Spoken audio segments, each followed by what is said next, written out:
Today we are celebrating the fourth Sunday of Advent. This is the last Sunday of the season of Advent. I can sum up the season of Advent as the season of hope. Why am I saying that? The way it is located in the civic calendar, it is towards the end of the year. The beginning of the year, we are always hopeful that we finish the year.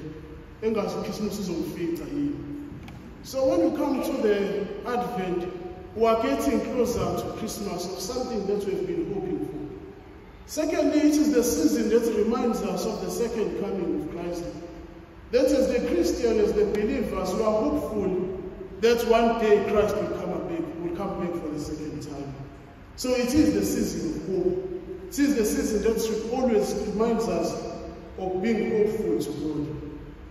However, there are three characters that I would like us to look at. In the first reading from the second letter of Samuel, we heard about King David. We know King David, eh? We know how he was chosen, do we? When Saul came to the house of Jesse to anoint a king, he asked Jesse of his sons. Then Jesse brought all his sons that he had. But Saul was not convinced that none of them was worthy to become the king of Israel. Then he asked if is there any other son that he has except these ones. Then Jesse, maybe he is ignorant. Yeah, there is one young son in the field, and Saul asked the son to be called. And when he came, it was David. That's how David was called. Because then Saul said, this is the one that I'm looking for. This is the one that I'm about to anoint. David found favor with God. That is the first point that I would like us to look at. The favor of God. When one finds favor with God. The second character that finds favor with God is the one that we heard about in the Gospel, Mary.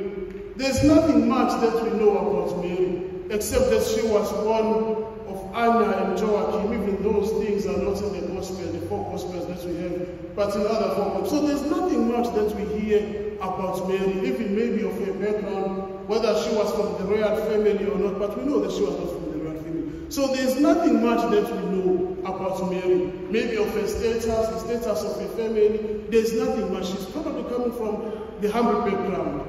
But she found favor with God. As the angel said in the Gospel, you have found favor with God. The third character that I would like us to look at is Elizabeth. There's nothing much that is said about Elizabeth, but we are told that she bore son at her old age. She was called a parent because she could not bear children. Surely she was being insulted and looked down upon because of the situation that she found herself in. Being a woman in that patriarchal society, the women were nobody actually. They were not considered as culturally, they were despised because of their gender. But all these people, they found favor with God. Something that I would like us to look at. That when you find favor with God, the favor of God knows no age. It knows no race, it knows no gender. Because when God wants to favor you, he favors you regardless of who you are. When God wants to do wonders in your life, He does that no matter where you are. Father used to say, when he preaches, he used to say, the time will come when you will be hired even though your CV was not accepted. That someone will go to the dustbin and pick up your CV and take it to the bosses that said, I found this paper, I don't know what is meant, and the time will be hired. Because when God favors you, His favor cannot be prevented by anything. When God favors David, he was the young man among his brothers. Maybe because of his nature, because of his age, they were thinking maybe his older brothers might be the ones to become kings. But God favored David. Regardless of the age, regardless of where he was, he found him on the field looking after the sheep, as we have read in the first reading, and God reminded him that I found you, I took you from the field, so that you become the prince of the people of Israel. Because that's what God does when He favors His people. He takes you from the low background and puts you somewhere because He has favored you. He has favored you. There's nothing much that we know about Mary, as I've already said. Nothing that except that she was the young virgin that was born in the little city in Nazareth. There's nothing, really, there's nothing much.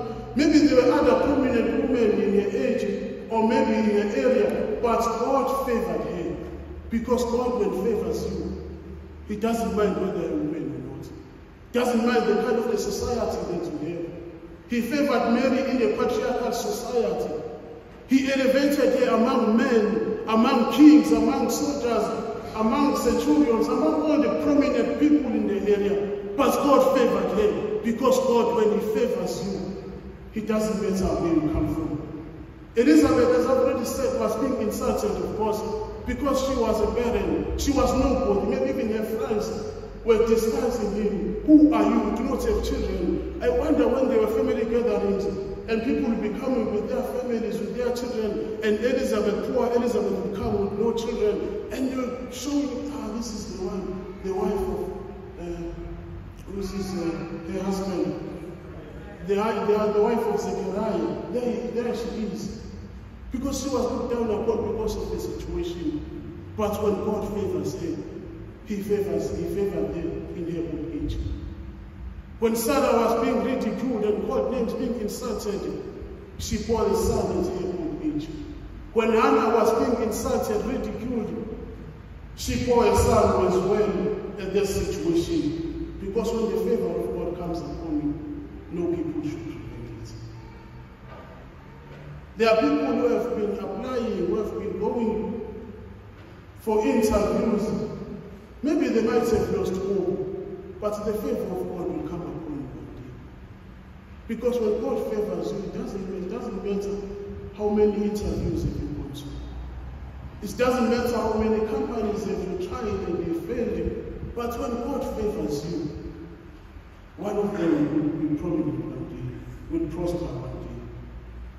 When God favors Elizabeth, she took her on her out of her loneliness. That's what God does to His humanity. When He favors His people, His favor knows no age.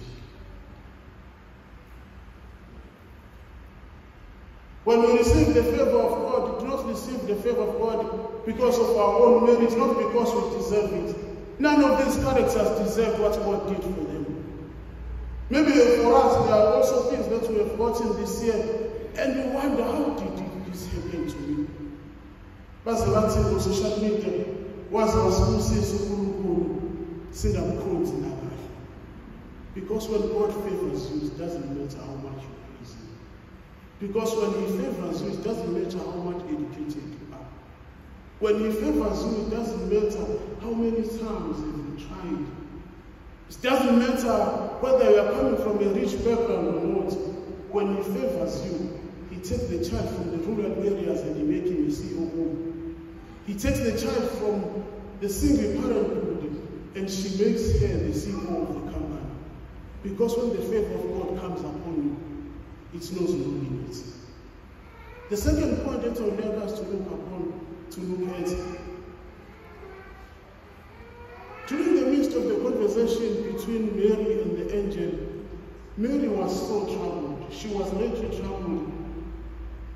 And she asked the angel, how this will happen to me? Then the angel responds, but then the angel says to Mary, do not be afraid, do not be troubled. We are coming to the end of the year, we are hoping that next year we might be better than this year. Do not be troubled. You might have tried this year and it did not work out, but do not be troubled, for the Lord is with you, and with God nothing is impossible.